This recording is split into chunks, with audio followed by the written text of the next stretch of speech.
Hi there, I'm Neil, also known as the Hairy Man, and this is Thor. And today I'm going to review some of the pre-painted Critical Role miniatures. So the set that I'm going to talk to you today about is the Dwendalian Empire, and it consists of nine minis depicting various NPCs from the second Critical Role campaign. Some of which that we've definitely seen in the campaign, and some of which are a bit more generic. Price of these minis is around about £40, which is about £4.44 per mini. It's a tad expensive even for a pre-painted miniature. Looking at what you get a nice box, Critical Role logo, clear plastic front, pictures of the minis wrapping around the box, and it's got some D&D branding, as Wildmount is obviously a canon D&D world. Interior has got some nice subtle graphics depicting a map of the campaign, and there's a clear plastic tray that holds the minis in very securely, but it's so secure that it's actually quite difficult to remove them without damaging or deforming the plastic. Going on to look at the minis in general and compare them to what you get with the digital rendering that were published to promote them, and I'm pleasantly surprised. Models bear a good likeness to the pictures that you see online, and the paint jobs are actually quite impressive. Facial features are fairly well defined, and no sort of like messy splotchy eyes, but you won't be seeing the whites and the pupils as they are in the renders. Those clothing colours don't seem to sort of like overspill into other areas, so I can't tell if this is a very advanced machine painting or whether it's all hand done. None of the figures in my set were damaged, and there wasn't much evidence of anything being warped, with the exception of some slight bending on the hammer carried by the Ravenite Draconian. Pose wise, none of the figures is in what you'd call a really dynamic pose, but most of them are sort of like in a neutral, upright pose. So I'll briefly go through each of the figures that you'll get in the set now. So to start with, you've got a Crown's Guard figure. She's a female presenting fighter, either drawing or sheathing their sword. In the campaign, they seem to be sort of like a kind of a crossover army kind of police force. And this one is depicted in what you could call probably scale armour. Could be very well used as a PC.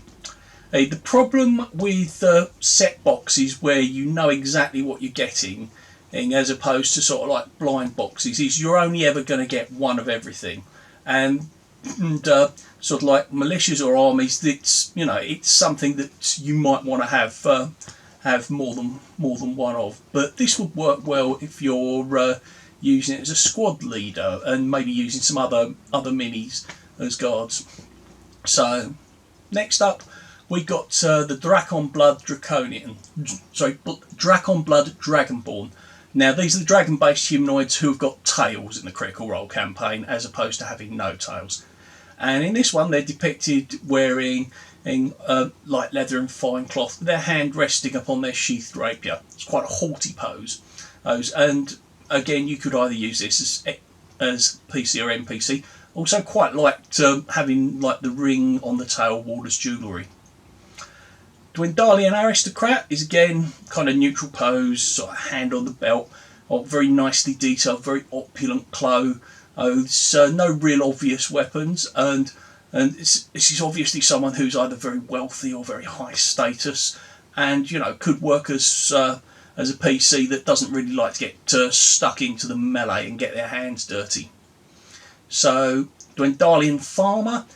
Female presenting dwarf, clad in simple and practical clothing and sporting a big axe casually carried over their shoulder. Again, good solid NPC, and going against the stereotype that all dwarves seem to be low-key wearing armour. Perhaps a good choice for maybe a barbarian character who looks like an unassuming farmhand until they kick off, and next thing you know, you're picking your entrails up.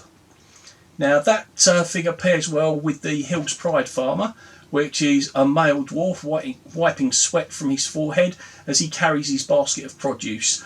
So he's definitely more geared as an NPC, good for filling out perhaps that big fight in the market square. Then we've got everybody's favourite shopkeeper from Campaign 2 making his appearance. Pumat Sol is depicted pointing out something in a tome, and if you're not going to be using him in his role as the proprietor of the invulnerable vagrant, this would make a really great Firbolg wizard or a sage. The Ravenite Dragonborn, this is the non-tailed species, and this one would have white dragon ancestry, makes for a really good PC mini, lightly armoured fighter or barbarian, but the actual mini's a lot darker skin tone than the render, and it looks more grey than pure white. The Righteous Brand Soldier is in full plate, holding his helm in his hands, and again this is where you'll probably be using the figure as a unit leader, because you're going to want to have a few soldiers if you're running an encounter with them. And lastly we have the Volstracher, which could possibly be Astrid, and it's probably the nearest to a dynamic pose. We've got some obvious spell casting going on there, and again I think this would work really well as a PC mini.